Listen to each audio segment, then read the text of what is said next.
판교에 있는 우몽 블랙에 왔습니다. 간판이 없네요. 쿨키지는 프리고요. 전부 룸으로 되어 있습니다. 조용하게 와인 마시기엔 딱 좋은 것 같아요. 오늘 먹을 고기는 왼쪽이 숙성 채끝 등심, 오른쪽이 숙성 눈꽃 등심.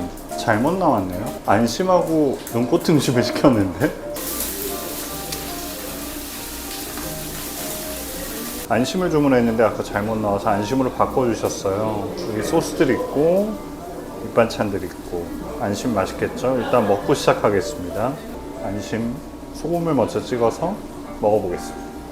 와인 4.0 채널 개설한 지 1주년 기념으로 오늘 큰맘 먹고 좀 비싼 와인을 하나 준비해봤습니다.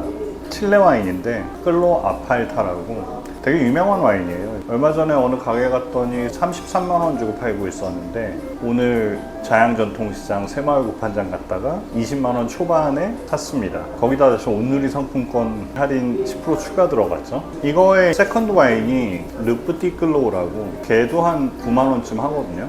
그거의 퍼스트 와인이고요. 라포스톨 거기서 나오는 건데 와인 애호가 여러분들은 다 아는 와인이에요. 이거는 등수 매기는 그런 사이트들 있죠. 거기서 막 1, 2, 3등 차지하고 이런 와인인데 칠레의 콜차고아벨리죠. 아팔타 디오가 이제 제일 프리미엄 레드 와인이 나오는 곳인데 프랑스 와인 메이커들이 그쪽에 와서 포도밭들을 많이 만들어서 프랑스 보르도식으로 와인을 많이 만들었나 봐요. 그런데 보르도보다 기후가 좋잖아요. 더 그러다 보니 더 훌륭한 와인들이 나오기 시작했다고 알려져 있고 까르메네르가 제일 많이 있고요. 거기다 까베네 소비뇽, 메를로, 프티베르도 이렇게 블렌딩해서 만든 와인인데 첫 느낌은 딱 굉장히 날씨 좋았던 과일 잘 익었던 해의 보르도 블렌딩 같은데 이런 느낌이에요. 색깔도 굉장히 짙고 눈물도 끝내줍니다. 눈물 보이죠? 눈물 장난 아니죠? 점도가 높다, 알코올 도수가 높다 이렇게 점쳐볼 수 있죠. 여름이라서 와인 온도가 높아서 잠시 칠링을 했습니다. 이 와인을 준비한 이유가 있는데 사람들이 보통 칠레 와인 그러면 칠레 와인이 좋은 게 어딨어, 칠레 와인 하면 일단 걸르고 본다 뭐 이런 분위기가 있잖아요. 보르도 그랑크리 10만원이면 보르도니까 그 정도 할만하지. 근데 칠레 와인을 딱 보고서 10만원, 칠레 누가 10만원 주고 먹어. 그래서 막 칠레 와인 맨날 고르면 칠레는 한 2, 3만원이어야지 그러고서 싼 거만 막 고르거든요. 그리고 먹어보고 맛없대요. 와인이 2, 3만원이면 기대치가 여기 있어야 되는데 2, 3만원짜리 와인이 보르도 뭐 6, 7만원짜리 와인 품질이 나와야 된다고 상상을 하는 거죠. 이걸 버리기가 되게 힘들더라고요. 칠레 와인을 쫙 고르러 가면 일단 가격대가 쫙 떨어져요. 근데 보르도 가서 16만원짜리 그랑크리? 먹을만 하겠네? 선뜻 손이 가는데 칠레 와인 10만원 손 가나요? 이게 정말 10만원일까? 이게 정말 보르도 16만원을 이길 수 있을까? 보르도 10만원이 차라리 안전하지 않을까? 이거를 깨고 싶어서 이 와인을 준비했는데 좀 과하게 비싸긴 하네요. 이게 와인 전문점에서 33만원 주고 파는 거면 이건 아주 좋은 보르도 그랑크리, 뭐 1등급까지는 아니어도 그 정도 가격인데 이걸 사는데 이게 아까 20만원 초반이라고 그랬잖아요. 근데 새마을 구판장에서 특가 할인을 하고 있더라고요. 케이머스 50주년 기념판하고 텍스트북 중에 급 높은 거 있어요. 비싼 것들. 그거 두 개 합쳐서 20만원대 초반에 팔고 있는 거예요. 고심했잖아요. 이게 두 병인데 이거 한 병하고 그거 두 병하고 과연 이 한 병이 그 두 병의 값어치를 이길 수 있을까? 그래도 오늘은 1주년 기념 촬영이라서 업로드는 좀 이따 되겠지만 과감하게 샀습니다. 후회 안 하고 있어요. 일단 색깔은 깊은 루비,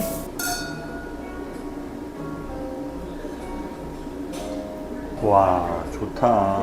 아주 포도들이 잘 익었어요. 그 선을 넘어서 과숙되진 않았는데 향은 뭐 아주 강렬합니다. 일단 바로 올라오는 건 연필의 나무 부분의 그 삼나무, 그 다음에 연필의 심 부분의 그 흑연. 그래서 둘이 합치면 연필 깎을 때 나는, 복합적으로 나는 향. 이건 뭐 아주 또렷합니다. 그렇다면 뉴 프렌치 바리크 같은 걸 썼을 것 같다, 새거 비율이 높을 것 같다, 이렇게 추정할 수 있죠. 입안에서는 블랙 커런트, 검은 과실류들도 있는데 약간의 붉은 과실류들도 있는 것 같아요. 레드 체리 같은 검은 자두류도 이제 느껴지고 참나무, 정향 다 있죠. 여기는 지금 이건 6도까지 얘기해도 될 것 같은데요. 화한 파스 있잖아요. 파스 6도거든요. 그게 스월링을 하고 나서 이렇게 딱 맡아보면 6도 향이 화하게 올라옵니다.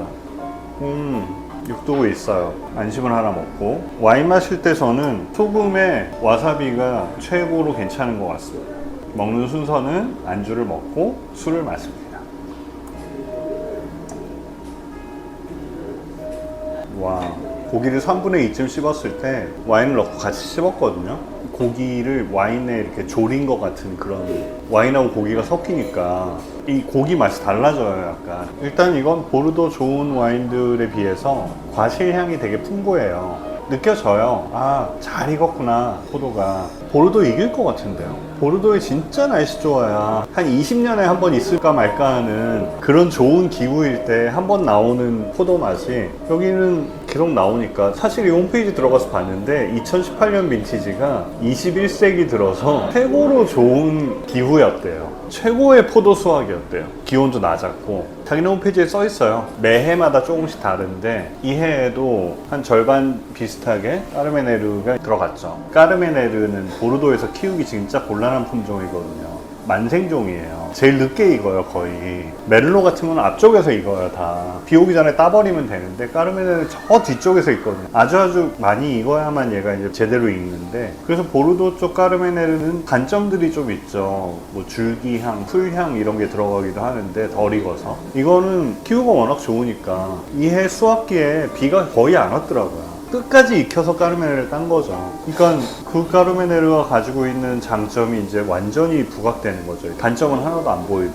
탄닌이 한 8에서 9초까지 저는 나오는데요. 중간 플러스 이상의 탄닌인데 부드럽기는 엄청 부드러워요. 이게 2018년 빈티지니까 7년쯤 된 거거든요, 지금. 와, 산도가 거의 9초가량 나와요. 이것도 제 예상을 벗어나는 건데 9초의 산도는 거의 높은 산도인데 서늘하긴 했나봐요, 2018년이. 그러니까 산도가 계속 보존이 된 거죠. 기온이 올라가면 산도가 뚝 떨어져 버리니까 익다가. 산도를 아주 잘 살렸어요. 깜짝 놀랐어요. 근데 쓴맛도 약간 있어요. 알코올은 한 14.5 이상 될 것 같은 쓴맛이 있어요. 그렇게 튀진 않아요. 완전 풀바디 와인. 알코올이 몇 도죠? 15%인데? 요즘은 보르도 와인도 14도 넘는 거 많잖아요, 지구온난화 때문에. 근데 여기는 15도인데 아이러니한 거는 자기네 홈페이지에 써 있는 건 굉장히 시원했던 해였대요, 이게 2018년이. 근데 15도야. 그러면 안 시원했으면 16도 나오겠네. 아무튼 고급 와인인 건 확실합니다. 마시기가 아까울 정도로 고급 와인이고요. 감자는 소금이죠. 소금 딱 찍어서. 지금 이거 따고서는 칠링하느라고 거의 한 1시간 됐거든요. 근데 시간이 지날수록 점점 더 좋아집니다. 이렇게 따놓기만 해도 산소랑 맞닿으면서 얘가 이제 좋아지거든요. 1시간 정도는 최소한 따놓은 다음에 드시는 걸 권장합니다. 3차향은 새 가죽, 그 다음에 코코아 같은 것도 약간 있는 것 같아요. 코코아 파우더, 감초도 좀 있는 것 같아요. 드라이한 와인인데 확실히 좋은 와인인 게 코로 느껴지는 향들하고 입에서 느껴지는 맛들하고 그 격차가 없어요. 향이 좋은 만큼 입에서도 강렬한 정도? 향만 좋은 것들도 있고 막 이렇잖아요.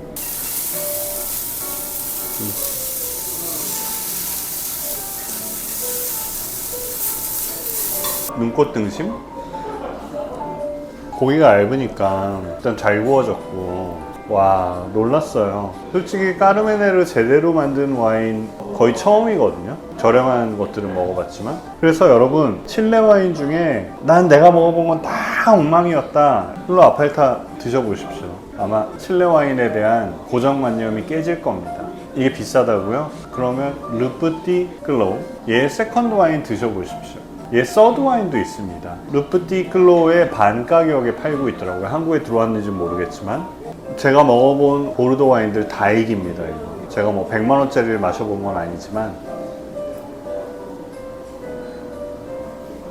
얘 점점 더 좋아지는데요, 와인이 상태가. 와, 와인 너무 좋은데요. 이게 마시기 아까운데요. 특히 향은 완전 예술이에요. 이런 향이 나는 와인 얼마 만에 마시는 거예요, 이거.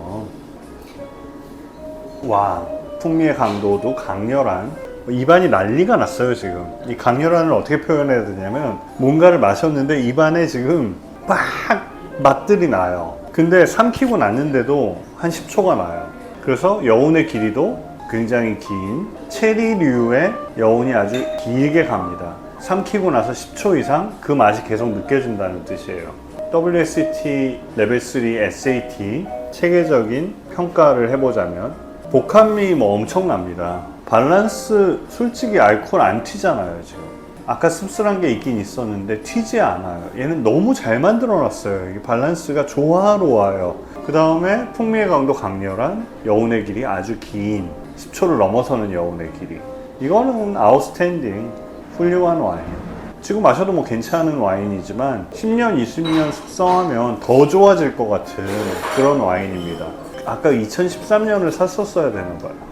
다음에는 그걸 한번 마셔보는 거예요. 주어는 12년 된 와인이니까 이거보다 병 숙성이 좀 더 되어 있지 않을까. 소원 풀었어요. 뭐냐면 칠레 와인 중에 콜차구아 밸리 아팔타 지역에 레드 블렌딩 와인이 최고급이 나온다 라고 배웠었는데 옛날에 3만원대짜리 아팔타를 사 먹었어요. 이런 거였어요. 아팔타야, 3만원이야, 오케이, 레드네, 이러고 이제 먹었는데 이러면서 먹었거든요. 3만원짜리 마시니까 그렇죠. 아팔타를 고르려면 이거의 세컨드 와인 레벨 정도를 골라야 본연의 맛을 좀 표현해 줄 수 있는 거죠. 이런 고민 해본 적 있어요? 와인을 사러 갔는데 바롤로가 28,000원이에요. 근데 그냥 네비올로 써있는 DOC가 8만원이에요. 뭐 사요? 바롤로가 28,000원이면 가성비 좋은 거 아니야? 뭐 이런 생각 들지 않나요? 그래도 바롤로인데. 근데 사실 네비올로 8만원짜리가 훨씬 맛있을 것 같습니다. 그래서 잘 모르실 때는 그냥 그거에 비싼 걸 드시면 됩니다. 네비올로 DOC를 드시고 싶다 그러면 그 중에 제일 비싼 거. 그럼 바롤로를 드시고 싶다. 그 중에 제일 싼 거 먹으면 바롤로 맛이 날 수가 없죠. 후식으로 볶음밥을 시켰습니다. 한국 사람들은 밥심이죠. 항상 마지막은 탄수화물이 들어가야 됩니다. 차돌박이 볶음밥. 국룰이죠. 고기 먹고 나서 볶음밥. 차돌박이 딱 올라가 있는 볶음밥. 불맛이 약간 있는 것 같은데요? 차돌박이 있고요, 여기 지금. 이런 거 먹을 땐 이 와인은 사치죠. 그래서 빨리 짠하고 안녕하고 끝내겠습니다. 짠, 짠, 안녕.